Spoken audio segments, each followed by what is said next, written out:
मैं तुम्हें ढूंढ निकालूंगा, चाहे तुम दुनिया के आखिरी को। मैं मर जाऊंगी लेकिन तुमसे निकाह नहीं हर दर खटखटा लिया करूंगी। शैतान हो तुम, दरिंदे हो तुम। सारी अपनी ताकत आजमा ली लेकिन अनगी होती है। और मैं इस दीवानगी में उन्हें में ही क्यों ना छुपी हुई हो उस गुलाम के साथ अपनी आखिरी सांस तक सुंदरी को ढूंढूंगा।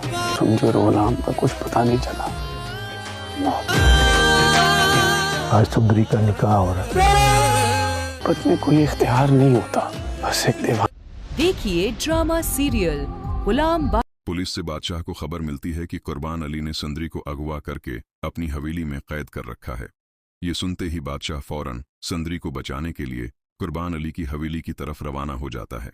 मगर दूसरी तरफ कुर्बान अली को पहले ही इत्तला मिल जाती है कि बादशाह वहां पहुंचने वाला है, इसलिए वो जल्दी से सुंदरी को किसी दूसरी जगह मुंतकिल करने का मंसूबा बनाने लगता है। लेकिन इसी दौरान बादशाह हवेली पहुंच जाता है और कुर्बान अली अपनी जान बचाने के लिए वहां से फरार हो जाता है। जैसे ही बादशाह सुंदरी को अपने साथ ले जाने लगता है, सुंदरी बेचैनी से कहती है, मुझे गुलाम से मिलना है, मुझे यकीन है कि गुलाम यहीं कहीं है। इतने में सुंदरी को गुलाम की आवाज सुनाई देती है और वो फौरन बादशाह का हाथ छुड़ाकर गुलाम की तरफ दौड़ पड़ती है और उसे गले लगा लेती है। ये मंजर देखकर बादशाह गुस्से से आग बगोला हो जाता है और अपने आदमियों को हुक्म देता है, इस गुलाम को दोबारा बांध दो। उसके बाद बादशाह जबरदस्ती सुंदरी को लेकर संदरगढ़ की तरफ रवाना हो जाता है, मगर रास्ते में कुर्बान अली के आदमी बादशाह की गाड़ी का हादसा करवा देते हैं। इस हादसे में बादशाह बुरी तरह जख्मी हो जाता है और कुर्बान अली एक बार फिर सुंदरी को वापस अपनी हवेली ले जाता है। इधर गुलाम हवेली से फरार हो चुका होता है। वो बादशाह का पीछा करते हुए उस मकाम पर पहुंचता है जहां हादसा हुआ था। गुलाम फौरन बादशाह की जान बचाता है और उसे अस्पताल पहुंचाता है। होश में आते ही बादशाह सबसे पहले पूछता है, सुंदरी कहाँ है?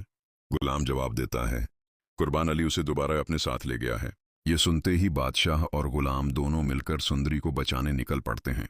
दूसरी तरफ मूर्ख को अपनी मां से पता चलता है कि उसका बाप कुर्बान अली सुंदरी से जबरदस्ती निकाह करने वाला है। अगर उसे न रोका गया तो सबकी जिंदगियां तबाह हो जाएंगी। ये जानते ही मुल्क फौरन अपने बाप को रोकने के लिए हवेली की तरफ भागती है। जैसे ही कुर्बान अली सुंदरी से जबरदस्ती शादी करने लगता है, मुल्क वहां पहुंचकर ये शादी रखवा देती है। अपनी बेटी की ये हरकत देखकर कुर्बान अली गुस्से में आ जाता है और उसे वहां से चले जाने का हुक्म देता है।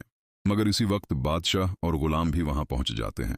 बादशाह को देखते ही कुर्बान अली और उसके दरमियान जबरदस्त लड़ाई शुरू हो जाती है। हाथापाई के दौरान बादशाह कुर्बान अली पर बंदूक तान देता है, लेकिन अचानक कुर्बान अली भी गोली चला देता है। मगर वो गोली बादशाह को नहीं बल्कि मुल्क को लग जाती है और वो मौके पर ही दम तोड़ देती है। अपनी बेटी की लाश देखकर कुर्बान अली पागल हो जाता है और आहिस्ता आहिस्ता अपना जहनी तवाजुन खो बैठता है। बाद में उसे पागल खाने भेज दिया जाता है।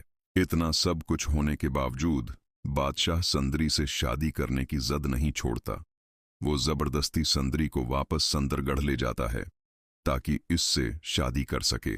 लेकिन आईन शादी के वक्त सुंदरी अपनी जान लेने की कोशिश करती है और रोते हुए कहती है, अगर मैं गुलाम की नहीं हो सकती तो किसी और की भी नहीं होंगी। ये सुनकर बादशाह का दिल टूट जाता है।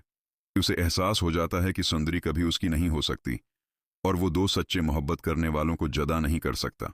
आखिरकार बादशाह गुलाम और सुंदरी से माफी मांग लेता है और अपने हाथों से उन दोनों का निकाह करवा देता है। निकाह के बाद गुलाम और सुंदरी हमेशा के लिए संदरगढ़ छोड़कर कराची चले जाते हैं। कुछ उर्से बाद बादशाह को खुशखबरी मिलती है कि गुलाम एक खूबसूरत बच्चे का बाप बन चुका है।